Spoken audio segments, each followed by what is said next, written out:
Punjabi radio USA ਸੁਣ ਰਹੇ ਸਾਰੇ ਹੀ ਸਰੋਤਿਆਂ ਨੂੰ ਜੀ ਆਇਆਂ ਨੂੰ ਪਿਆਰ ਭਰੀ ਸਤਿ ਸ੍ਰੀ ਅਕਾਲ। ਪ੍ਰੋਗਰਾਮ ਅਪਡੇਟ ਕੈਲੀਫੋਰਨੀਆ 'ਚ ਮੈਂ ਰਾਜਕਨਵੀਰ ਸਿੰਘ ਜੁੜ ਚੁੱਕੇ ਨੇ ਹਰਜੋਤ ਸਿੰਘ ਖਾਲਸਾ ਜੀ। ਹਰਜੋਤ ਸਿੰਘ ਜੀ ਆਇਆਂ ਨੂੰ ਸਵਾਗਤ ਹੈ। ਸਤਿ ਸ੍ਰੀ ਅਕਾਲ ਜੀ। ਸਤਿ ਸ੍ਰੀ ਅਕਾਲ, ਧੰਨਵਾਦ ਜੀ ਆਇਆਂ ਨੂੰ। ਪੰਜਾਬੀ ਰੇਡੀਓ USA ਦੇ ਜਿੰਨੇ ਵੀ ਸਰੋਤੇ ਸਾਡੇ ਸਾਰੇ ਹੀ AM ਸਟੇਸ਼ਨਸ, FM ਸਟੇਸ਼ਨਸ, ਘਰਾਂ ਦੇ ਵਿੱਚ ਰੇਡੀਓ ਸੈਟਸ ਦੇ ਰਾਹੀਂ, ਟੈਲੀਫੋਨ ਦੇ ਰਾਹੀਂ, ਫੇਸਬੁੱਕ, YouTube ਤੇ ਲਾਈਵ ਦੇਖ ਰਹੇ ਹੋ, ਸੁਣ ਰਹੇ ਹੋ, ਸਾਰਿਆਂ ਨੂੰ ਜੀ ਆਇਆਂ ਨੂੰ ਤੇ ਬਹੁਤ ਹੀ ਪਿਆਰ ਤੇ ਸਤਿਕਾਰ ਭਰੀ ਸਤਿ ਸ੍ਰੀ ਅਕਾਲ। ਸਰੋਤਿਓ, ਅੱਜ ਦਸੰਬਰ ਦੀ 27 ਤਰੀਕ ਆ, ਦਿਨ ਸ਼ੁੱਕਰਵਾਰ ਆ ਤੇ ਤੁਹਾਡੇ ਲਈ ਸ਼ਾਮ ਦਾ ਅਪਡੇਟ ਕੈਲੀਫੋਰਨੀਆ ਪ੍ਰੋਗਰਾਮ ਲੈ ਕੇ ਹਾਜ਼ਰ ਹੋਏ ਆ। ਸਾਡੇ ਅੱਜ ਦੇ ਇਸ ਪ੍ਰੋਗਰਾਮ ਨੂੰ ਤੁਹਾਡੇ ਸਾਰਿਆਂ ਤੱਕ ਪਹੁੰਚਾਉਣ 'ਚ ਸਹਿਯੋਗ ਕਰਦੇ ਨੇ ਖਾਲਸਾ ਇੰਸ਼ੋਰੈਂਸ ਏਜੰਸੀ, ਜਿਨ੍ਹਾਂ ਦੇ ਕੋਲ ਹਰ ਇੱਕ ਤਰੀਕੇ ਦੀ ਇੰਸ਼ੋਰੈਂਸ ਕਰਵਾ ਸਕਦੇ ਹੋ। ਇੰਸ਼ੋਰੈਂਸ ਬਾਰੇ ਪਤਾ ਕਰਨ ਲਈ ਕਾਲ ਕਰ ਸਕਦੇ ਹੋ 408-272-2500 ਦੇ ਉੱਤੇ।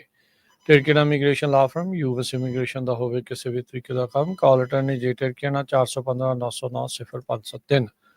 Gurbachan Singh Nagraj Sacramento, Sarabjit Singh Kulwinder Kaur Dhoot Yuba City, Gurdev Singh Sohal Antelope, Kamaljit Singh Daulatpuria Manteca, Bisla ਪਰਿਵਾਰ ਫਰੈਜ਼ਨੋ, ਗੁਰਸਾਹਿਬ ਸਿੰਘ ਬੇਕਰਸਫੀਲਡ। ਇਹਨਾਂ ਸਾਰਿਆਂ ਦਾ ਧੰਨਵਾਦ। ਜੇ ਤੁਸੀਂ ਵੀ ਇਸ ਪ੍ਰੋਗਰਾਮ ਨੂੰ ਸਪਾਂਸਰ ਕਰਨਾ ਚਾਹੁੰਦੇ ਹੋ, ਸੰਪਰਕ ਕਰ ਸਕਦੇ ਹੋ 408-722-7698 ਦੇ ਉੱਤੇ। ਅੱਜ ਦੀਆਂ ਖਬਰਾਂ ਵੱਲ ਚੱਲੀਏ ਤੇ ਪ੍ਰੈਜ਼ੀਡੈਂਟ ਇਲੈਕਟ ਡੋਨਲਡ ਟਰੰਪ ਹੋਣਾ ਨੇ ਇਹ ਕਿਹਾ ਆ ਵੀ ਜੋ ਸੁਪਰੀਮ ਕੋਰਟ ਆ ਉਸ ਨੂੰ ਟਿਕਟੌਕ ਬੈਨ ਦੇ ਉੱਤੇ ਹਜੇ ਪੌਜ਼ ਕਰਨਾ ਚਾਹੀਦਾ ਹੈ। ਟਿਕਟੌਕ ਹਜੇ ਚੱਲਣ ਦੇਣੀ ਚਾਹੀਦੀ ਹੈਗੀ ਆ। 19 ਤਰੀਕ ਨੂੰ ਜਿਹੜੀ ਇਹ ਡੇਟ ਡੈਡਲਾਈਨ ਸੈਟਅਪ ਕੀਤੀ ਗਈ ਸੀ, ਟਿਕਟੌਕ ਨੂੰ ਜਾਂ ਤਾਂ ਸੈੱਲ ਕੀਤਾ ਜਾਵੇ ਤੇ ਜਾਂ ਇਸ ਨੂੰ ਕਲੋਜ਼ ਕਰ ਦਿੱਤਾ ਜਾਵੇ। ਸੋ ਅਲਟੀਮੇਟਲੀ ਇਹ ਸੁਪਰੀਮ ਕੋਰਟ ਜਿਹੜੀ US ਦੀ ਆ ਉਹਦੇ ਕੋਲ ਕੇਸ ਪਹੁੰਚਿਆ ਹੋਇਆ ਹੈਗਾ।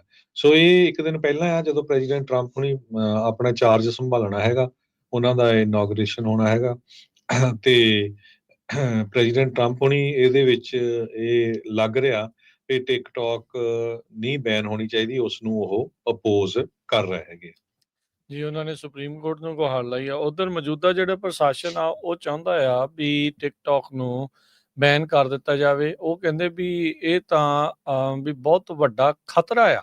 ਬਾਈਡਨ ਐਡਮਿਨਿਸਟ੍ਰੇਸ਼ਨ ਇਸ ਐਪ ਦੇ ਉੱਤੇ ਇਸ ਤਰੀਕੇ ਦੇ ਨਾਲ ਆਖ ਰਹੇ ਹੈਗੇ ਆ। ਇੱਥੇ ਹੀ ਨਾਲ ਦੇ ਨਾਲ ਫਸਟ ਅਮੈਂਡਮੈਂਟ ਦਾ ਜਿਹੜਾ ਰੌਲਾ ਆ ਉਹ ਵੀ ਪੈਂਦਾ ਆ। ਰੀਜ਼ਨ ਇਹੀ ਆਖਿਆ ਜਾ ਰਿਹਾ ਆ ਵੀ ਜਿਹੜੇ ਇਸ ਦੇ ਹੱਕ 'ਚ ਨੇ ਕਿ ਵੀ ਟਿਕਟੌਕ ਬੈਨ ਨਾ ਹੋਵੇ, ਉਹ ਕਹਿੰਦੇ ਵੀ ਇਹ ਤਾਂ ਫਸਟ ਅਮੈਂਡਮੈਂਟ ਦੀ ਉਲੰਘਣਾ ਹੈਗੀ ਆ। ਤੇ ਦੂਜੇ ਪਾਸੇ ਇਹ ਕਹਿ ਰਹੇ ਆ ਵੀ ਗ੍ਰੇਵ ਨੈਸ਼ਨਲ ਸਿਕਿਉਰਿਟੀ ਥ੍ਰੈਟ ਨੇ, ਜਿਸ ਕਰਕੇ ਇਸ ਨੂੰ ਬੈਨ ਕਰ ਦੇਣਾ ਜਿਹੜਾ ਉਹ ਚਾਹੀਦਾ ਆ। ਸੋ ਹੁਣ ਡਿਪਾਰਟਮੈਂਟ ਆਫ ਜਸਟਿਸ ਇਸ ਬਾਬਤ ਸੁਪਰੀਮ ਕੋਰਟ ਦੇ ਵਿੱਚ ਆਪਣੀ ਗੁਹਾਰ ਜਿਹੜੀ ਉਹ ਲਾਉਣਗੇ। ਇਹ ਵੀ ਜਿਹੜਾ ਉਹ ਮੰਨਿਆ ਗਿਆ ਆ ਵੀ ਟਰੰਪ ਹੁਣਾਂ ਨੇ ਜਿਹੜੇ ਟਿਕਟੌਕ ਦੇ CEO ਆ ਉਹਨਾਂ ਦੇ ਨਾਲ ਪਿਛਲੇ ਮਹੀਨੇ ਮੁਲਾਕਾਤ ਕੀਤੀ ਸੀ, ਆਪਣੀ ਜਿਹੜੀ ਇਨਾਗੂਰੇਸ਼ਨ ਆ ਉਸ ਤੋਂ ਪਹਿਲਾਂ ਵੀ। ਸੋ ਸੁਪਰੀਮ ਕੋਰਟ ਇਸ ਦੇ ਵਿੱਚ ਜੇ ਇੰਟਰਵੀਨ ਕਰਦਾ ਆ ਤਾਂ ਇਹ ਦੇਖਣ ਵਾਲੀ ਗੱਲ ਹੋਊਗੀ। ਜ਼ਿਕਰਯੋਗ ਗੱਲ ਇਹ ਆ ਵੀ ਕਾਂਗਰਸ ਦੇ ਵਿੱਚ ਦੋਨਾਂ ਹੀ ਪਾਰਟੀਆਂ ਦੇ ਨੁਮਾਇੰਦਿਆਂ ਦੇ ਦੁਆਰਾ ਬਾਈਪਾਰਟੀਜ਼ਨ ਸਪੋਰਟ ਦੇ ਨਾਲ ਇਸ ਨੂੰ ਬੈਨ ਕਰਨ ਦੇ ਲਈ ਜਿਹੜੀ ਆ ਉਹ ਹਾਮੀ ਭਰੀ ਗਈ ਹੈਗੀ ਆ। ਸੋ ਜੇ ਕਾਨੂੰਨ ਅਲਾਉ ਕਰਦਾ ਆ ਐਪ ਨੂੰ ਕੰਟੀਨਿਊ ਕਰਨ ਦੇ ਲਈ, ਤਾਂ ਚਾਈਨੀਜ਼ ਓਨਰਸ਼ਿਪ ਤੋਂ ਅਮਰੀਕਨ ਓਨਰਸ਼ਿਪ ਦੇ ਵੱਲ ਨੂੰ ਇਹ ਲਿਆਂਦੀ ਜਾ ਸਕਦੀ ਹੈਗੀ ਆ। ਇਸ ਵਾਰ ਇਹ ਵੀ ਜਿਹੜਾ ਉਹ ਦੇਖਿਆ ਗਿਆ ਵੀ ਜਿਹੜੇ ਸੋਸ਼ਲ ਮੀਡੀਆ ਦੇ ਉੱਤੇ ਵੀ ਇਨਫਲੂਐਂਸਰਸ ਦੇ ਦੁਆਰਾ ਕਾਫੀ ਪ੍ਰਚਾਰ ਇੱਕ ਦੂਜੇ ਦੀ ਪਾਰਟੀ ਦਾ ਜਿਹੜਾ ਉਹਨਾਂ ਨੇ ਕੀਤਾ ਹੈਗਾ ਆ।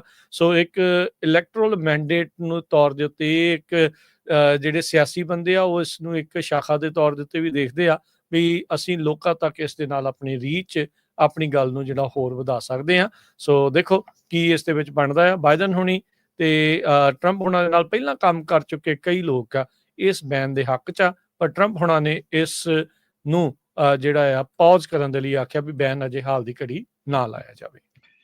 ਸੈਕਰਾਮੈਂਟੋ ਦੇ ਵਿੱਚ CHP ਆ ਜੋ ਕੈਲੀਫੋਰਨੀਆ ਹਾਈਵੇ ਪੈਟਰੋਲ ਆ, ਉਹ ਇਸ ਵੀਕਐਂਡ ਦੇ ਦੌਰਾਨ DUI ਚੈੱਕ ਪੁਆਇੰਟਸ ਲਾਉਣ ਜਾ ਰਹੀ ਹੈਗੀ ਆ। ਜੋ CHP ਦੇ ਔਵਰਨ ਆਫਿਸ ਦੇ ਆਫੀਸਰਸ ਆ ਉਹਨਾਂ ਨੇ ਕਿਹਾ ਆ ਵੀ ਪਲੇਸਰ ਕਾਉਂਟੀ ਦੇ ਅਨਇਨਕਾਰਪੋਰੇਟਡ ਏਰੀਏ ਦੇ ਵਿੱਚ ਚੈੱਕ ਪੁਆਇੰਟ ਲਾਏ ਜਾਣਗੇ। ਸੋ ਜਦੋਂ DGY ਚੈੱਕ ਪੁਆਇੰਟ ਲਾਇਆ ਜਾਂਦਾ ਆ, ਹਜੇ ਉਹਦੀ ਲੋਕੇਸ਼ਨ ਨਹੀਂ ਦੱਸੀ, ਕਹਿੰਦੇ 4 ਵਜੇ ਤੋਂ ਬਾਅਦ ਕੱਲ ਨੂੰ ਦੱਸਿਆ ਜਾਊਗਾ। ਜਿਹੜਾ ਵੀ ਕੋਈ ਇੰਪੇਅਰ ਡਰਾਈਵਿੰਗ ਕਰਦਾ ਆ ਉਹਨੂੰ ਟਿਕਟ ਦਿੱਤੀ ਜਾਊਗੀ। ਇੰਪੇਅਰ ਡਰਾਈਵਿੰਗ ਦੇ ਵਿੱਚ alcohol, cannabis, control substances, prescription medications, over ਦਾ ਕਾਊਂਟਰ ਡਰੱਗਸ ਔਰ ਮੈਡੀਕੇਸ਼ਨਸ ਆਉਂਦੀਆਂ ਹੈਗੀਆਂ। ਤੇ ਇਹ ਕਹਿੰਦੇ ਵੀ ਤੁਸੀਂ ਕਿਸ ਤਰ੍ਹਾਂ ਬਚ ਸਕਦੇ ਆ, ਜੇ ਤੁਸੀਂ ਜਿੱਥੇ ਚੈੱਕ ਪੁਆਇੰਟ ਲਾਇਆ ਆ ਉੱਥੇ ਤੱਕ ਨਹੀਂ ਪਹੁੰਚੇ ਤੇ ਉਸ ਤੋਂ ਪਹਿਲਾਂ ਤੁਹਾਨੂੰ ਯੂ ਟਰਨ ਮਾਰਨ ਦੀ ਜਾਂ ਬਾਹਰ ਨਿਕਲਣ ਦੀ ਕੋਈ ਸੇਫ ਪੁਆਇੰਟ ਹੈਗਾ ਤੇ ਤੁਸੀਂ ਮਾਰ ਸਕਦੇ ਆ, ਉਹ ਲੀਗਲ ਆ। ਪਰ ਕੈਲੀਫੋਰਨੀਆ ਦਾ ਵਹੀਕਲ ਕੋਡ 2814.2 ਕਹਿੰਦਾ ਆ ਸਾਰੇ ਡਰਾਈਵਰਸ ਨੂੰ ਜਦੋਂ ਤੁਸੀਂ ਉੱਥੇ ਪਹੁੰਚ ਗਏ ਚੈੱਕ ਪੁਆਇੰਟ ਦੇ ਇਨਸਪੈਕਸ਼ਨ ਵਾਲੇ ਏਰੀਏ ਤੇ ਤੁਹਾਨੂੰ ਸੋਬਰਿਟੀ ਟੈਸਟ ਦੇਣਾ ਪਊਗਾ। ਤੇ ਜੇ ਨਹੀਂ ਦਿੰਦੇ ਫਿਰ ਤੁਹਾਨੂੰ ਜਿਹੜੀ ਆ ਉਹ ਲਿਜਾ ਸਕਦੇ ਆ ਜੇਲ੍ਹ, ਉੱਥੇ ਜਾ ਕੇ ਵੀ ਟੈਸਟ ਕਰ ਸਕਦੇ ਹੈਗੇ ਆ।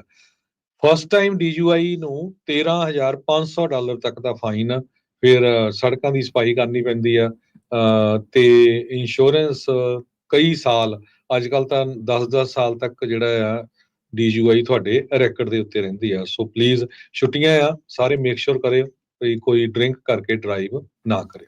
ਜੇ ਇਕੱਲਾ ਡਰਿੰਕ ਦੇ ਨਾਲ ਹੀ ਨਹੀਂ, ਅੱਜ ਕੱਲ ਹੋਰ ਬਹੁਤ ਸਾਰਾ ਤਰ੍ਹਾਂ ਦੇ ਜਿਹੜੇ ਨਸ਼ੇ ਨੇ, ਜਿਹ 'ਚ ਮੈਰੀਜੁਆਨਾ ਵੀ ਆ, ਸਾਈਕੇਡੈਲਿਕ, ਮਸ਼ਰੂਮਸ ਤੇ ਹੋਰ ਆਪਾਂ ਨੂੰ ਪਤਾ ਹੀ ਆ ਵੀ ਤਰ੍ਹਾਂ ਤਰ੍ਹਾਂ ਦੇ ਜਿਹੜੇ ਨਸ਼ੇ ਆ ਤੁਰੇ ਫਿਰਦੇ ਆ। ਸੋ ਕਿਸੇ ਵੀ ਨਸ਼ੇ ਦੇ ਜਿਹੜੇ ਇਨਫਲੂਐਂਸ ਦੇ ਅੰਡਰ ਤੁਸੀਂ ਜੇ ਲੱਭਦੇ ਆ ਤਾਂ ਫਿਰ ਤੁਸੀਂ ਹੁਣ ਸਮਝ ਲਓ ਵੀ CHP ਨੇ ਤੁਹਾਨੂੰ ਜਿਹੜਾ ਪਹਿਲਾਂ ਉੱਦਾਂ ਵੈਸੇ ਦੱਸ ਦਿੱਤਾ। ਕਈਆਂ ਨੇ ਕਹਿਣਾ ਵੀ ਇਹ ਦੱਸਦੇ ਕਾਹਤੇ ਆ, ਪਰ CHP ਵਾਲੇ ਕਹਿੰਦੇ ਵੀ ਦੱਸਣ ਦੇ ਨਾਲ ਜੇ ਇੱਦਾਂ ਦੇ ਲੋਕ ਘੱਟ ਜਾਣ ਤਾਂ ਸਾਨੂੰ ਦੱਸਣ ਦੇ ਵਿੱਚ ਕੋਈ ਹਰਜ ਨਹੀਂ।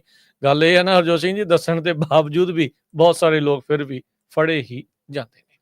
ਅਗਲੀ ਗੱਲ ਕਰੀਏ, ਸਦਰਨ ਕੈਲੀਫੋਰਨੀਆ ਦੇ ਤੱਟ ਦੇ ਉੱਤੇ ਦੂਜੇ ਦਿਨ ਲਗਾਤਾਰ ਇਨਸਾਨੀ ਜਿਹੜੇ ਪਾਰਟ ਆ, ਉਹ ਅੰਗ ਆ, ਉਹਨਾਂ ਦੀ ਬਰਾਮਦਗੀ ਹੋਈ ਆ। ਸੋ ਮਲਟੀਪਲ ਬਾਡੀ ਪਾਰਟਸ ਆ, ਉਹ ਇਸ ਟਾਈਮ ਸਮੁੰਦਰ ਦੇ ਵਿੱਚੋਂ ਜਿਹੜੇ ਤੱਟ ਦੇ ਉੱਤੇ ਆ ਰਹੇ ਆ। NBC ਲਾਸ ਐਂਜਲਸ ਨੇ ਜਿਹੜਾ ਰਿਪੋਰਟ ਕੀਤਾ ਸੀਗਾ ਵੀ ਇੱਕ ਇਨਸਾਨੀ ਲੱਤ ਜਿਹੜੀ ਆ ਉਹ ਮਿਲੀ ਇੱਕ ਪਰਿਵਾਰ ਨੂੰ, ਜੋ ਕਿ ਕ੍ਰਿਸਮਸ ਦੀ ਮਾਰਨਿੰਗ ਦੇ ਉੱਤੇ ਉੱਥੇ ਪਾਲੋਸ ਵਰਡੇ ਐਸਟੇਟਸ ਦੇ ਬਾਹਰ ਉੱਥੇ ਘੁੰਮ ਰਹੇ ਸੀ। ਅੱਜ ਕਹਿੰਦੇ ਵੀ ਇੱਕ ਹੋਰ ਦੂਜੀ ਲੱਤ ਜਿਹੜੀ ਹੈ, ਇੱਕ ਹੋਰ ਬੀਚ ਗੋਵਰ ਨੂੰ ਤਕਰੀਬਨ ਦੁਪਹਿਰ ਨੂੰ ਉੱਥੇ ਜਿਹੜੀ ਉਹ ਬਰਾਮਦ ਹੋਈ ਹੈਗੀ ਆ। ਹੁਣ ਇਸ ਦੀ ਜਿਹੜੀ ਇਨਵੈਸਟੀਗੇਸ਼ਨ ਆ ਉਹ ਚੱਲ ਰਹੀ ਆ। ਕਹਿੰਦੇ ਵੀ ਹਾਲ ਦੀ ਘੜੀ ਕੋਈ ਇਹ ਐਵੀਡੈਂਸ ਨਹੀਂ ਮਿਲਿਆ।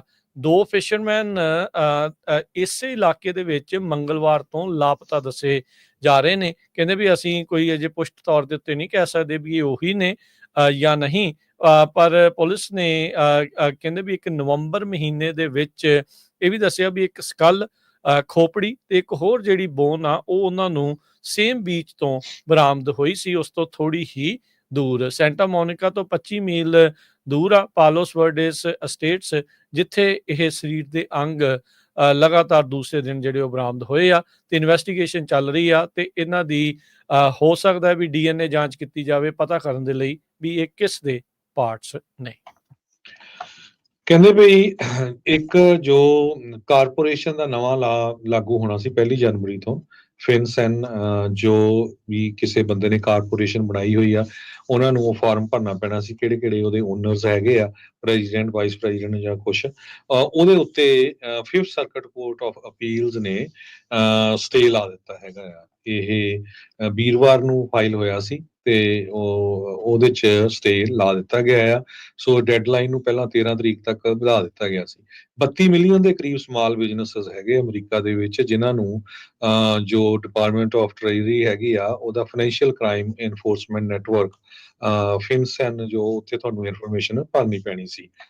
ਸੋ ਟੈਂਪਰੇਰੀ ਜੋ ਇੰਜੈਕਸ਼ਨ ਆ ਉਹ ਕੋਰਟ ਵੱਲੋਂ ਲਾਇਆ ਗਿਆ ਆ, ਪਰ ਟ੍ਰੇਜਰੀ ਡਿਪਾਰਟਮੈਂਟ ਇਹ ਕਹਿ ਰਿਹਾ ਆ ਵੀ ਤੁਹਾਨੂੰ ਵਲੰਟੀਅਰਲੀ ਵੀ ਜਿਹੜੀ ਇਨਫੋਰਮੇਸ਼ਨ, ਜੇ ਤੁਹਾਡੇ ਨਥਿੰਗ ਰੋਂਗ ਆ ਤੇ ਤੁਹਾਨੂੰ ਇਹ ਭਰ ਦੇਣੀ ਚਾਹੀਦੀ ਹੈ ਜੀ। ਅਗਲੀ ਜਿਹੜੀ ਹਰਜੋਤ ਸਿੰਘ ਜੀ ਗੱਲ ਕਰਦੇ ਜਾਈਏ ਤੇ ਇਹ ਖਬਰ ਫ੍ਰੈਜ਼ਨੋ ਤੋਂ ਆ ਰਹੀ ਆ। ਫ੍ਰੈਜ਼ਨੋ ਦੇ ਵਿੱਚ ਕਹਿੰਦੇ ਵੀ ਇੱਕ ਬੰਦੇ ਦੀ ਮੌਤ ਹੋਈ ਆ ਕ੍ਰਿਸਮਸ ਈਵ ਵਾਲੇ ਦਿਨ। 26 ਸਾਲਾਂ ਦਾ ਜਰਮੀ ਰੋਲ ਸੈਂਚੇਜ਼ ਇਸ ਦੀ ਸ਼ਨਾਖਤ ਕੀਤੀ ਗਈ ਆ। ਸੈਂਚੇਜ਼ ਦਾ ਪਰੋਲ ਆਫਿਸਰ ਉਸਦੇ ਘਰ ਕਹਿੰਦੇ ਰੁਕਿਆ ਸੀ ਮੰਗਲਵਾਰ ਦੀ ਦੁਪਹਿਰ ਨੂੰ, ਤੇ ਉਸ ਵਿਜ਼ਿਟ ਦੇ ਦੌਰਾਨ ਆਪਸ ਦੇ ਵਿੱਚ ਇਹ ਹੱਥੋਂ ਪਾਈ ਹੋ ਗਏ। ਬਾਅਦ ਦੇ ਵਿੱਚ 3 ਗੋਲੀਆਂ ਦੀ ਕਹਿੰਦੇ ਵੀ ਉੱਥੋਂ ਸ਼ਾਰਟ ਸਪੌਟਰ ਦੇ ਦੁਆਰਾ ਅਲਰਟ ਕੀਤਾ ਗਿਆ ਪੁਲਿਸ ਨੂੰ। ਜਦ ਉੱਥੇ ਪਹੁੰਚੇ ਤਾਂ ਅਫਸਰ ਨੇ ਦੇਖਿਆ ਵੀ ਜਿਹੜਾ ਫਰੈਂਚਿਸ ਆ ਉਸ ਤੇ ਗੋਲੀਆਂ ਲੱਗੀਆਂ, ਉਸ ਨੂੰ ਮੈਡੀਕਲ ਏਡ ਦਿੱਤੀ ਗਈ, ਪਰ ਉਸ ਨੂੰ ਮੌਕੇ ਤੇ ਹੀ ਮ੍ਰਿਤ ਘੋਸ਼ਿਤ ਕਰ ਦਿੱਤਾ ਗਿਆ। California department of correction and rehabilitation ਤੇ ਫ੍ਰੈਸਨੋ ਪੁਲਿਸ ਡਿਪਾਰਟਮੈਂਟ ਦੇ ਦੁਆਰਾ ਹੁਣ ਇਸ ਦੀ ਇਨਵੈਸਟੀਗੇਸ਼ਨ ਜਿਹੜੀ ਉਹ ਕੀਤੀ ਜਾ ਰਹੀ ਆ। ਕੈਲੀਫੋਰਨੀਆ ਦੇ ਅਟਾਰਨੀ ਜਨਰਲ ਰੌਬ ਬੰਟਾ ਨੇ ਕੱਲ ਦੱਸਿਆ ਸੀਗਾ ਵੀ ਇਸ ਪੂਰੇ ਮਾਮਲੇ ਦੀ ਇਨਵੈਸਟੀਗੇਸ਼ਨ ਨਵੇਂ ਬਣੇ ਕਾਨੂੰਨ AB 1506 ਦੇ ਤਹਿਤ ਜਿਹੜੀ ਉਹ ਕੀਤੀ ਜਾਵੇਗੀ, ਜਿਸ ਦੇ ਤਹਿਤ ਜਿੰਨੇ ਵੀ ਇਨਸੀਡੈਂਟ ਡੈਡਲੀ ਅਫਸਰ ਇਨਵੋਲਵ ਸ਼ੂਟਿੰਗ ਹੁੰਦੀ ਆ ਤੇ ਜੇ ਵਿਕਟਮ ਅਨਆਰਮਡ ਸੀਗਾ ਤੇ ਡਿਪਾਰਟਮੈਂਟ ਆਫ ਜਸਟਿਸ ਵੀ ਇਸ ਦੀ ਨਾਲ ਦੇ ਨਾਲ ਇਨਵੈਸਟੀਗੇਸ਼ਨ ਜਿਹੜੀ ਉਹ ਕਰੇਗਾ। ਕੀ ਕਾਰਨ ਰਹੇ ਇਹਨਾਂ ਦੀ ਆਪਸ ਝੜਪ ਦੇ ਤੇ ਗੋਲੀ ਜਿਹੜੀ ਉਹ ਚੱਲਣ ਦੇ, ਇਸ ਦੀ ਹੁਣ ਜਾਂਚ ਚੱਲ ਰਹੀ ਆ। ਜੋ ਸੈਂਟਰਲ ਵੈਲੀ ਆ ਉੱਥੇ ਬੁਖਾਰ ਦੇ ਕੇਸ ਸਕਾਈ ਰੌਕਟਿੰਗ ਹੋ ਰਹੇ ਆ ਕੈਲੀਫੋਰਨੀਆ ਦੇ ਵਿੱਚ। 2023 ਨਾਲੋਂ ਇਸ ਸਾਲ ਜੋ ਬੁਖਾਰ ਨਾਲ ਬਿਮਾਰ ਹੋਣ ਵਾਲਿਆਂ ਦੀ ਗਿਣਤੀ ਬਹੁਤ ਜ਼ਿਆਦਾ ਵੱਧ ਗਈ ਹੈਗੀ ਆ। ਨਵੰਬਰ ਮਹੀਨੇ ਦੇ ਅਖੀਰ ਤੱਕ 11,076 ਦੇ ਕਰੀਬ ਵੈਲੀ ਫੀਵਰ ਜਿਹਨੂੰ ਕਿਹਾ ਜਾ ਰਿਹਾ ਆ ਕਨਫਰਮ ਕੇਸਿਸ ਸਟੇਟ ਵਾਈਡ ਕੀਤੇ ਸੀ, ਜਿਹੜੇ 20% ਇਨਕਰੀਜ਼ ਹੋਇਆ ਸੀ ਪਿਛਲੇ ਸਾਲ ਨਾਲੋਂ। 47% ਜੰਪ 2022 ਨਾਲੋਂ ਹੋਇਆ ਹੈਗਾ। ਕਰਨ ਕਾਉਂਟੀ ਦੇ ਵਿੱਚ ਵੀ ਜੋ ਕੇਸ ਆ ਉਹ ਕਾਫੀ ਜ਼ਿਆਦਾ ਪਾਏ ਗਏ ਆ, 3768 ਦੇ ਕਰੀਬ। Los Angeles, Riverside, Fresno, Kings, Merced, San Francisco, San ਮਾਈਕੀਨ, San Luis Obispo, Santa Barbara ਤੇ ਸਟੈਨਿਸਲਸ, ਇਹਨਾਂ ਸਾਰੀਆਂ ਕਾਉਂਟੀਜ਼ ਦੇ ਵਿੱਚ ਵੈਲੀ ਫੀਵਰ ਵਾਲੇ ਕੇਸ ਪਾਏ ਜਾ ਰਹੇ ਆ। ਸੋ ਥੋੜਾ ਸਾਰਿਆਂ ਨੂੰ ਧਿਆਨ ਨਾਲ ਬਚ ਕੇ ਹੀ ਚੱਲਣਾ ਚਾਹੀਦਾ ਹੈ ਜੀ। ਓਕਲੈਂਡ ਦੇ ਵਿੱਚ ਓਕਲੈਂਡ ਹਿਲਸ ਦੇ ਵਿੱਚ ਇੱਕ ਸੁਪਰ ਮਾਰਕੀਟ ਨੂੰ 3 ਦਿਨਾਂ 'ਚ 2 ਵਾਰ ਲੁੱਟਿਆ ਗਿਆ। ਸਮੈਸ਼ ਐਂਡ ਗ੍ਰੈਬ ਬਰਗਲਰਸ ਆ, ਉਹਨਾਂ ਨੇ ਇੱਕ ਲੱਕੀ ਮਾਰਕੀਟ ਜਿਹੜੀ ਮੌਂਟਕਲੇਅਰ ਤੇ ਸੀ ਉਸ ਦੇ ਉੱਤੇ ਇਸ ਤਰੀਕੇ ਨਾਲ ਨਿਸ਼ਾਨਾ ਸਾਧਿਆ ਹੈਗਾ ਆ। ਆਪਾਂ ਨੂੰ ਪਤਾ ਹੈ ਵੀ ਹੁਣੇ ਜਿਹੜੀ ਪ੍ਰੋਪ 36 ਪਾਸ ਹੋਣ ਤੋਂ ਬਾਅਦ ਦੇ ਵਿੱਚ ਅਜਿਹੇ ਸਮੈਸ਼ ਐਂਡ ਗ੍ਰੈਬ ਬਾਰ-ਬਾਰ ਚੋਰੀਆਂ ਕਰਨ ਵਾਲਿਆਂ ਦੇ ਉੱਤੇ ਸਜ਼ਾਵਾਂ ਨੂੰ ਸਖਤ ਕੀਤਾ ਗਿਆ ਆ। ਇਹ ਹਾਦਸਾ ਕਹਿੰਦੇ ਵੀਰਵਾਰ ਨੂੰ ਤਕਰੀਬਨ ਉੱਥੇ ਦੇ ਤੜਕੇ 4:44 ਦੇ ਉੱਤੇ ਵਾਪਰਿਆ। 4 ਗੱਡੀਆਂ ਪਾਰਕਿੰਗ ਲਾਟ ਦੇ ਵਿੱਚ ਦਾਖਲ ਹੋਈਆਂ, 7 ਜਣੇ ਉਸ ਦੇ ਵਿੱਚੋਂ ਉਤਰੇ। ਇੱਕ ਨੇ ਆਪਣੀ ਗੱਡੀ ਜਿਹੜੀ ਆ ਐਂਟਰੈਂਸ ਦੇ ਵਿੱਚ ਮਾਰੀ, ਜਿੱਥੇ ਪਹਿਲਾਂ ਇਹਨਾਂ ਨੇ ਮੰਗਲਵਾਰ ਨੂੰ ਵੀ ਇਸੇ ਤਰੀਕੇ ਦੇ ਨਾਲ ਚੋਰੀ ਕੀਤੀ ਸੀ। ਇਸ ਵਾਰ ਜਿਹੜੇ ਚੋਰ ਆ ਉਹ ATM ਆ ਉਸ ਨੂੰ ਓਪਨ ਕਰਨ ਦੇ ਵਿੱਚ, ਖੋਲਣ 'ਚ ਕਾਮਯਾਬ ਰਹੇ ਤੇ ਪਤਾ ਨਹੀਂ ਉਸ ਦੇ ਵਿੱਚੋਂ ਕਿੰਨਾ ਕੈਸ਼ ਜਿਹੜਾ ਉਹ ਲੈ ਕੇ ਫਰਾਰ ਹੋ ਗਏ ਆ। ਪੁਲਿਸ ਨੇ ਜਿਹੜਾ ਦੱਸਿਆ ਵੀ 4 ਸ਼ੱਕੀ ਉਹਨਾਂ ਨੇ ਲੈਕਸਸ ਸਿਡਾਨ ਆ ਉਸ ਨੂੰ ਬੈਕ ਕਰਕੇ ਗੱਡੀ ਦੀ ਸਟੋਰ ਦੀ ਫਰੰਟ ਐਂਟਰੈਂਸ ਦੇ ਵਿੱਚ ਮਾਰ ਕੇ ਦਾਖਲ ਜਿਹੜੇ ਹੋਏ ਸੀ। ਇਹ ਇੱਕ ਵੀਰਵਾਰ ਨੂੰ ਵਾਪਰੀ ਆ। ਇਸ ਤੋਂ ਪਹਿਲਾਂ ਮੰਗਲਵਾਰ ਨੂੰ ਵੀ ਉਸੇ ਹੀ ਟਾਈਮ 4:40 ਦੇ ਉੱਤੇ ਜਿਹੜੀ ਚੋਰੀ ਆ ਇਸ ਸਟੋਰ ਦੇ ਉੱਤੇ ਲੱਕੀ ਸੁਪਰ ਮਾਰਕੀਟ ਦੇ ਉੱਤੇ ਹੋਈ ਸੀਗੀ। ਸੋ ਹੁਣ ਇਹ ਆ ਹਰਜੋਤ ਸਿੰਘ ਜੀ ਵੀ ਜੇ ਫੜੇ ਜਾਂਦੇ ਆ ਤਾਂ ਹੋਪਫੁਲੀ ਪ੍ਰੋਪ 36 ਦੇ ਤਹਿਤ ਇਹਨਾਂ ਨੂੰ ਸਖਤ ਸਜ਼ਾਵਾਂ ਮਿਲਣ ਤੇ ਬਾਕੀ ਥਾਵਾਂ ਦੇ ਉੱਤੇ ਵੀ ਇਦਾਂ ਹੋਣ। ਇਹਦੇ ਨਾਲ ਰਿਲੇਟਿਡ ਖਬਰ ਦੇ ਵਿੱਚ ਟੈਕਸਸ ਦੇ ਵਿੱਚ ਇਦਾਂ ਹੀ ਕੁਝ ਨੌਜਵਾਨਾਂ ਨੇ ਕਿਸੇ ਨੂੰ ਲੁੱਟਣ ਦੀ ਜਿਹੜੀ ਉਹ ਕੋਸ਼ਿਸ਼ ਕੀਤੀ, ਪਰ ਉਹ ਭੁੱਲ ਗਏ ਵੀ ਕੋਈ ਟੈਕਸਸ ਦੇ ਵਿੱਚ ਤਾਂ ਕੰਸੀਲ ਕੈਰੀ ਆ ਰਹੀ ਆ, ਤਕਰੀਬਨ ਬਹੁਤ ਸਾਰੇ ਲੋਕਾਂ ਦੇ ਕੋਲੋਂ ਗਨ ਹੁੰਦੀ ਆ ਤੇ ਉਹਨਾਂ ਨੂੰ ਅੱਗੋਂ ਜਿਹੜੀਆਂ ਉਹ ਗੋਲੀਆਂ ਖਾਣੀਆਂ ਪਈਆਂ ਤੇ ਹੁਣ ਹਸਪਤਾਲ ਦੇ ਵਿੱਚ ਉੱਥੇ ਦਾਖਲ ਨੇ। ਜੀ। ਟਰੰਪ ਉਹਨਾਂ ਦੇ ਜੋ ਐਲਾਈਜ਼ ਆ ਉਹ ਕੈਲੀਫੋਰਨੀਆ ਦੀ ਲੀਡਰਸ ਨੂੰ ਵਾਰਨਿੰਗ ਦੇ ਰਹੇ ਆ ਵੀ ਤੁਹਾਨੂੰ ਜੇਲ੍ਹ ਹੋਊਗੀ ਜੇ ਤੁਸੀਂ ਸੈਂਕਚੁਰੀ ਜਿਹੜੀ ਸਿਟੀ ਲਾਜ਼ ਆ ਉਹਨਾਂ ਨੂੰ ਜਿਹੜਾ ਉਹਨਾਂ ਦਾ ਸਾਥ ਦਊਗੇ। ਕੈਲੀਫੋਰਨੀਆ ਦਾ ਸਦਰਨ ਬਾਰਡਰ ਜਿਹਨੂੰ ਗਰਾਊਂਡ ਜ਼ੀਰੋ ਕਰਕੇ ਵੀ ਜਾਇਆ ਜਾਂਦਾ ਆ, ਉੱਥੇ ਫੈਡਰਲ ਤੇ ਲੋਕਲ ਆਫੀਸ਼ੀਅਲਸ ਦੀ ਇਮੀਗ੍ਰੇਸ਼ਨ ਪਾਲਿਸੀ ਦੇ ਉੱਤੇ ਕਾਫੀ ਜ਼ਿਆਦਾ ਜਿਹੜੀ ਫਾਈਟ ਚੱਲ ਰਹੀ ਹੈਗੀ ਆ। ਸੈਨ ਡੀਗੋ ਕਾਉਂਟੀ ਨੇ ਕੁਝ ਸਟੈਪ ਲਏ ਆ ਜਿਹਦੇ ਵਿੱਚ ਉਹਨਾਂ ਨੇ ਇਹ ਕਿਹਾ ਵੀ ਅਸੀਂ ਅਨਡਾਕੂਮੈਂਟਡ ਰੈਜ਼ੀਡੈਂਟਸ ਨੂੰ ਸੇਫ ਗਾਰਡ ਕਰਾਂਗੇ। ਪਰ ਪ੍ਰੈਜ਼ੀਡੈਂਟ ਇਲੈਕਟ ਡੋਨਾਲਡ ਟਰੰਪ ਉਹਨਾਂ ਦੇ ਐਡਵਾਈਜ਼ਰ ਸਟੀਫਨ ਮਿਲਰ ਨੇ ਇੱਕ ਲੈਟਰ ਜਾਰੀ ਕੀਤਾ ਹੈ ਜਿਹਦੇ ਵਿੱਚ ਵਾਰਨਿੰਗ ਦਿੱਤੀ ਗਈ ਆ ਵੀ ਜਿਹੜੇ ਇਲੈਕਟਡ ਲੀਡਰਸ ਆ ਜਾਂ ਇੰਪਲਾਈਜ਼ ਹੈਗੇ ਸੈਂਕਚੁਰੀ ਜੁਰਿਸਡਿਕਸ਼ਨ ਦੇ ਤੇ ਉਹਨਾਂ ਨੂੰ ਕ੍ਰਿਮੀਨਲੀ ਲਾਇਬਲ ਪਾਇਆ ਜਾਊਗਾ।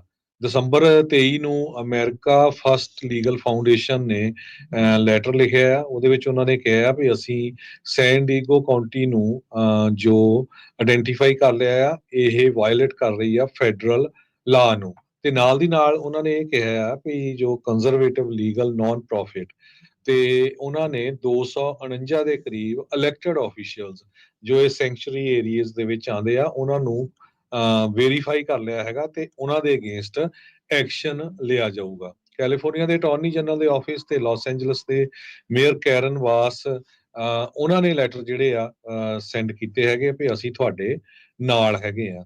ਟਰੰਪ ਉਹਨਾਂ ਨੇ ਪਲੈਜ ਕੀਤਾ ਸੀ ਵੀ ਮੇਰੇ ਆਉਣ ਤੋਂ ਬਾਅਦ ਅਮਰੀਕਾ ਦੇ ਇਤਿਹਾਸ ਵਿੱਚ ਲਾਰਜੈਸਟ ਮਾਸ ਡੈਪੂਟੇਸ਼ਨ ਕੈਂਪੇਨ ਚੱਲੂਗੀ। ਪਰ ਸੈਨ ਡੀਗੋ ਬੋਰਡ ਆਫ ਸੁਪਰਵਾਈਜ਼ਰਸ ਨੇ ਦਸੰਬਰ 12 ਨੂੰ ਇੱਕ ਜੋ ਲਾਅ ਆ ਉਹ ਪਾਸ ਕੀਤਾ ਤਾਂ ਕਿ ਲੋਕਲ ਲਾ ਇਨਫੋਰਸਮੈਂਟ ਉਹ ਕਿਸੇ ਤਰ੍ਹਾਂ ਦੀ ਵੀ ਕਮਿਊਨੀਕੇਸ਼ਨ ਫੈਡਰਲ ਇਮੀਗ੍ਰੇਸ਼ਨ ਅਥਾਰਟੀਜ਼ ਦੇ ਨਾਲ ਨਹੀਂ ਕਰੂਗੀ। ਤੇ ਜੋ ਟਰੰਪ ਐਡਮਿਨਿਸਟ੍ਰੇਸ਼ਨ ਆਉਣ ਵਾਲਾ ਉਹ ਕਹਿ ਰਿਹਾ ਆ ਵੀ ਇਹ ਟੋਟਲੀ ਰੋਂਗ ਹੈਗਾ, ਵੀ ਫੈਡਰਲ ਲਾ ਬੜਾ ਕਲੀਅਰ ਆ ਵੀ ਕੋਈ ਵੀ ਇਲੀਗਲ ਬੰਦਾ, ਅਨਲਾਫੁਲ ਬੰਦਾ ਜੋ ਯੂਐਸ ਦੇ ਵਿੱਚ ਪ੍ਰੈਜ਼ੈਂਟ ਹੈਗਾ, ਉਹ ਉਸ ਨੂੰ ਅਮਰੀਕਾ ਤੋਂ ਬਾਹਰ ਰਿਮੂਵ ਕੀਤਾ ਜਾ ਸਕਦਾ, ਕੱਢਿਆ ਜਾ ਸਕਦਾ ਆ। ਤੇ ਇਹ ਵੀ ਕ੍ਰਾਈਮ ਆ ਵੀ ਜੇ ਤੁਸੀਂ ਕਿਸੇ ਇਲੀਗਲ ਬੰਦੇ ਨੂੰ ਕੰਸੀਲ ਕਰਦੇ ਆ, ਲੁਕਾਉਂਦੇ ਆ, ਜਾਂ ਉਹਨੂੰ ਹਾਰਬਰ ਕਰਦੇ ਆ, ਜਾਂ ਉਹਨੂੰ ਘਰ 'ਚ ਰੱਖਦੇ ਆ, ਜਾਂ ਉਹਨੂੰ ਸ਼ੀਲਡ ਕਰਦੇ ਹੈਗੇ ਆ। ਤੇ ਇਹ ਵੀ ਕ੍ਰਾਈਮ ਹੈਗਾ ਵੀ ਜੇ ਤੁਸੀਂ ਫੈਡਰਲ ਆਫੀਸ਼ੀਅਲਸ ਨੂੰ ਇਮੀਗ੍ਰੇਸ਼ਨ ਲਾ ਇਨਫੋਰਸਮੈਂਟ ਕਰਨ ਤੋਂ ਰੋਕਦੇ ਹੈਗੇ ਆ। ਸੋ ਇਹ ਜੋ ਲੈਟਰ ਆ ਸਟੀਫਨ ਮਿਲਰ ਵੱਲੋਂ ਉਹਨਾਂ ਲੋਕਾਂ ਨੂੰ ਭੇਜਿਆ ਗਿਆ ਹੈ। ਜੀ, ਕਲੋਵਿਸ ਦੀ ਇੱਕ 93 ਸਾਲਾ ਜਿਹੜਾ ਬਜ਼ੁਰਗ ਆ, ਉਹ ਆਲਮੋਸਟ ਆਪਣੀ ਪੂਰੀ ਲਾਈਫ ਸੇਵਿੰਗ ਦੇ ਤੋਂ ਜਿਹੜੀ ਉਹ ਸਕੈਮ ਹੋ ਚੱਲੀ ਸੀ।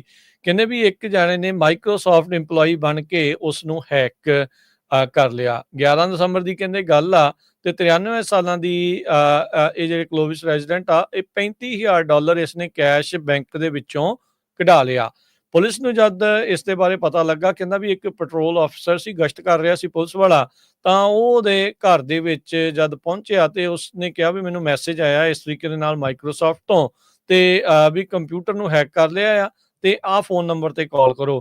ਕਾਲ ਕਰਨ ਤੋਂ ਬਾਅਦ ਚ ਹੈਕਰ ਨੇ ਕਿਹਾ ਵੀ ਭਾਈ ਤੂੰ ਪੈਸੇ ਜਿਹੜੇ ਆ ਉਹ ਮੈਨੂੰ ਜਿਹੜੇ ਕਢਾ ਕੇ ਡਾਲਰ ਦੇ। ਕਾਲਰ ਨੇ ਕਹਿੰਦੇ ਇੱਕ ਹੋਰ ਨੰਬਰ ਉਸ ਨੂੰ ਦਿੱਤਾ ਜੋ ਕਿ ਸੋ ਕਾਲਡ ਬੈਂਕ ਦਾ ਸੀਗਾ ਤੇ ਜਦ ਕਹਿੰਦੇ ਵੀ ਉਹਨੇ ਦੂਜੇ ਨੰਬਰ ਦੇ ਉੱਤੇ ਕਾਲ ਜਿਹੜੀ ਉਹ ਕੀਤੀ ਤੇ ਜਿਹੜਾ ਅੱਗੋਂ ਬੰਦਾ ਸੀ, ਸਸਪੈਕਟ ਸੀ, ਉਹ ਬੈਂਕ ਦਾ ਮੁਲਾਜ਼ਮ ਬਣ ਕੇ ਉਸਦੇ ਨਾਲ ਗੱਲ ਕਰਦਾ ਰਿਹਾ ਤੇ ਉਸ ਨੂੰ ਆਪਣੇ ਅਕਾਊਂਟ ਚੋਂ ਡਾਲਰ ਕਢਾਉਣ ਦੇ ਲਈ ਨਿਰਦੇਸ਼ ਦਿੰਦਾ ਰਿਹਾ।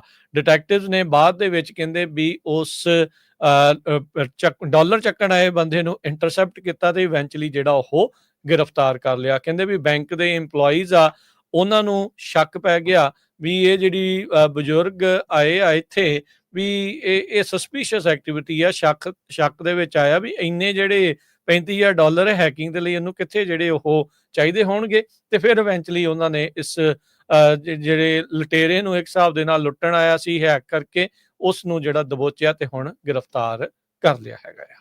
ਫ੍ਰਿਜ਼ਨੋ ਦੇ ਵਿੱਚ ਹਮੰਗ ਈਅਰ ਜੋ ਉਹਨਾਂ ਦਾ ਨਵਾਂ ਈਅਰ ਆ ਉਹ ਇਸ ਵੀਕਐਂਡ ਮਨਾਉਣ ਜਾ ਰਹੇ ਆ। ਤੇ ਕਹਿੰਦੇ ਪਈ ਫ੍ਰਿਜ਼ਨੋ ਦੇ ਫੇਅਰ ਗਰਾਊਂਡ 'ਚ ਬਹੁਤ ਵੱਡਾ ਮੇਲਾ ਲੱਗਣ ਜਾ ਰਿਹਾ ਆ। ਹਮੰਗ ਜੋ ਲੋਕ ਆ ਉਹਨਾਂ ਦੇ ਇੱਕ ਆਰਗੇਨਾਈਜ਼ਰ ਨੇ ਦੱਸਿਆ ਵੀ ਡਾਕਟਰ ਥਾਓ ਕਰਕੇ ਆ, ਕਹਿੰਦੇ ਵੀ ਸਾਡੇ ਇੱਕ ਸਕੂਲ ਤੋਂ ਜੋ ਨਿਆਣਿਆਂ ਦੇ ਗਰੁੱਪ ਆ, ਉਹ ਡਾਂਸ ਗਰੁੱਪ ਹੈਗੇ ਆ, ਉਹ ਪਰਫਾਰਮ ਕਰਨਗੇ 10 ਤੋਂ 12 ਦੇ ਕਰੀਬ। ਤੇ ਇਸ ਤੋਂ ਬਿਨਾਂ 200 ਤੋਂ ਵੱਧ ਉੱਥੇ ਜਿਹੜੇ ਵੱਖ-ਵੱਖ ਦੁਕਾਨਾਂ ਲੱਗੀਆਂ ਹੋਈਆਂ ਆ। ਇਹ 3-4 ਦਿਨ ਜਿਹੜਾ ਆ ਮੇਲਾ ਚੱਲਣਾ ਹੈਗਾ। 30 ਤੋਂ 40 ਪੁਲਿਸ ਆਫੀਸਰਸ ਤੇ ਸਰਵੇਲੈਂਸ ਕੈਮਰਾਜ਼ ਉੱਥੇ ਹੋਣਗੇ। 8 ਵਜੇ ਸ਼ੁਰੂ ਹੋ ਜਾਊਗਾ, 5 ਵਜੇ ਤੱਕ ਹਰ ਰੋਜ਼ ਇਹ ਜੋ ਫੇਅਰ ਗਰਾਊਂਡ ਦੇ ਵਿੱਚ ਮੇਲਾ ਆ ਉਹ ਚੱਲਿਆ ਕਰੂਗਾ। ਜਿਹੜੇ ਆਰਗੇਨਾਈਜ਼ਰਸ ਆ ਉਹ ਇਹ ਕਹਿ ਰਹੇ ਆ ਵੀ ਪੂਰੀ ਦੁਨੀਆ ਤੋਂ ਹਮੰਗ ਮੂਲ ਦੇ ਲੋਕ ਆ ਰਹੇ ਆ, ਜਿਵੇਂ ਕਿ ਫਰਾਂਸ ਤੋਂ, ਲਾਓਸ ਤੋਂ, ਥਾਈਲੈਂਡ ਤੋਂ, ਇਸ ਮੇਲੇ ਨੂੰ ਦੇਖਣ ਦੇ ਲਈ। ਅਮਰੀਕਾ ਦੇ ਵਿੱਚ ਹਮੰਗ ਫੇਅਰ ਜਿਹੜਾ ਆ ਇਹ ਫ੍ਰਿਜ਼ਨੋ ਦੇ ਵਿੱਚ ਸਭ ਤੋਂ ਵੱਡਾ ਜਾਣਿਆ ਜਾਂਦਾ ਹੈ। ਹਜੇ ਪਿਛਲੇ ਦਿਨਾਂ ਦੇ ਵਿੱਚ ਉਹਨਾਂ ਨੇ ਸੈਕਰਾਮੈਂਟੋ ਦੇ ਵਿੱਚ ਤੇ ਮਰਸਟ ਦੇ ਵਿੱਚ ਵੀ ਜਿਹੜਾ ਹਮੰਗ ਨਿਊ ਈਅਰ ਮਨਾਇਆ। ਜੀ, ਪ੍ਰੋਗਰਾਮ ਦਾ ਸਮਾਂ ਸਮਾਪਤ ਜਾਣ ਤੋਂ ਪਹਿਲਾਂ ਮਾਰਕੀਟਸ ਦਾ ਹਾਲ ਦੱਸਦੇ ਜਾਈਏ। ਵੀਕਐਂਡ ਤੋਂ ਪਹਿਲਾਂ ਅੱਜ ਸ਼ੁੱਕਰਵਾਰ ਨੂੰ ਡਾਓ ਜੋਨ 300 ਤੇ 34 ਪੁਆਇੰਟ ਘਟ ਕੇ 42,992 ਤੇ ਬੰਦ ਹੋਇਆ। S&P 67 ਪੁਆਇੰਟ ਘਟ ਕੇ 5971, ਨੈਸਡੈਕ 298 ਪੁਆਇੰਟ ਘਟ ਕੇ 19,722 ਦੇ ਉੱਤੇ। ਸੋਨੇ ਦਾ ਭਾਅ $2636 ਪ੍ਰਤੀ ਆਉਂਸ, ਕੱਚੇ ਤੇਲ ਦੀ ਕੀਮਤ $70 ਪ੍ਰਤੀ ਬੈਰਲ ਰਹੀ ਆ। 10-year yield 4.63%, ਕ੍ਰਿਪਟੋ ਕਰੰਸੀ ਚ ਬਿਟਕੋਇਨ 94,364 ਤੇ ਇਥੀਰੀਅਮ $3328 ਦੇ ਬਰਾਬਰ ਚੱਲ ਰਿਹਾ ਆ। ਕਰੰਸੀ ਦੀ ਗੱਲ ਕਰਦੇ ਜਾਈਏ, $1 ਦੇ ਬਰਾਬਰ ਪਾਕਿਸਤਾਨ ਦੇ 278 ਰੁਪਏ ਤੇ 40 ਪੈਸੇ ਰਹੇ ਆ। $1 ਦੇ ਬਰਾਬਰ ਕੈਨੇਡਾ ਦੇ $1 ਤੇ 43 ਸੈਂਟ ਤੇ $1 ਦੇ ਬਰਾਬਰ ਇੰਡੀਆ ਦੇ 85 ਰੁਪਏ ਤੇ 41 ਪੈਸੇ। ਇੱਥੇ ਪ੍ਰੋਗਰਾਮ ਦੀ ਸਮਾਪਤੀ। ਮੇਰੇ ਰਾਜਕਮਲ ਸਿੰਘ ਵੱਲੋਂ ਤੇ ਹਰਜੋਤ ਸਿੰਘ ਵੱਲੋਂ ਸਭ ਨੂੰ ਪਿਆਰ ਭਰੀ ਸਤਿ ਸ਼੍ਰੀ ਅਕਾਲ ਜੀ। ਸੁਣਦੇ ਰਹੋ, ਦੇਖਦੇ ਰਹੋ ਪੰਜਾਬੀ ਰੇਡੀਓ USA।